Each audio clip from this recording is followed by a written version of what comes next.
1, 2, 3, press. 1, 2, 3, action. Magandang hapon po. Bago po namin simulan ang interview, maaari po bang i-introduce mo ang iyong sarili? Magandang hapon din sa inyong lahat. Ako nga pala si Geraldine Navarro Mercado, isa sa estudyante ng Galaxy Academy. Jalastig. Oh, sorry. Cut. It's okay. Cut. It's okay. Take 4.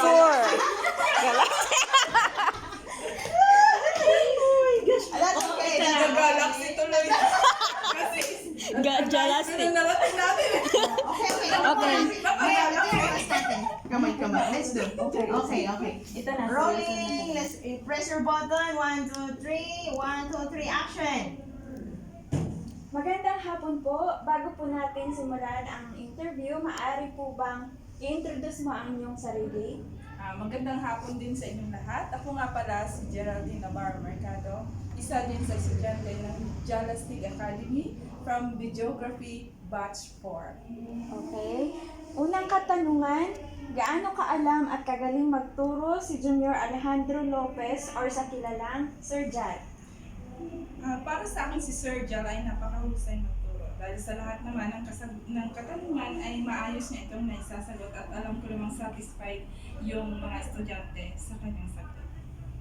Okay po. Pangalawang katanungan, ano-ano ang mga skills at knowledge ang mga natutunan mo o nadagdagan ba ang iyong kaalaman? Bakit at paano? Yes, maraming nadagdag sa aking kaalaman dahil nung hindi pa ako nag-aral dito sa Jalastig, simple lang, basta kumuha lang ako ng video at hindi ko na inaalam kung ano yung light, tamang lighting, tamang settings ng camera. Pero ngayon, alam ko na sa susunod pa ay lalo pa ako magiging mahusay sa pagkuha ng video. Okay. Pangatlong katanungan, ang lugar at mga customer service ba ng Jalastig Academy ay maayos makipag-ugnayan? Bakit at paano? Base sa aking na-experience ay maayos naman ang bawat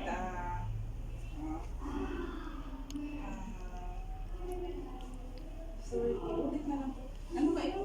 Iulit itong dito na part. Dito lang na part. Okay. Ano lang, continuous lang. Okay. 3, 2, 1, action.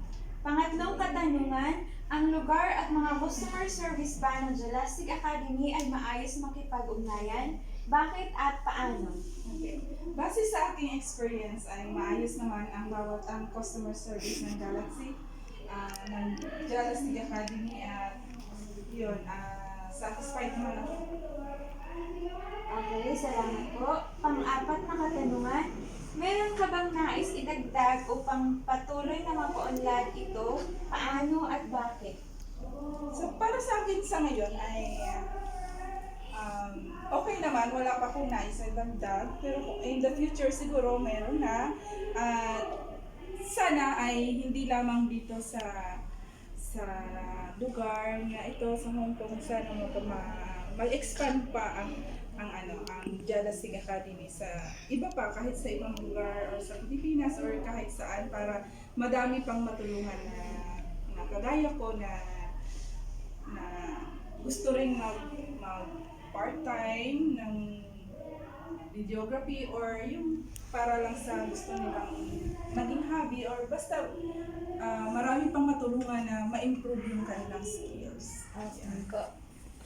Pang-limang katanungan, paano makipag-communicate si Junior Alejandro Lopez or Sir Jal sa kanyang mga estudyante?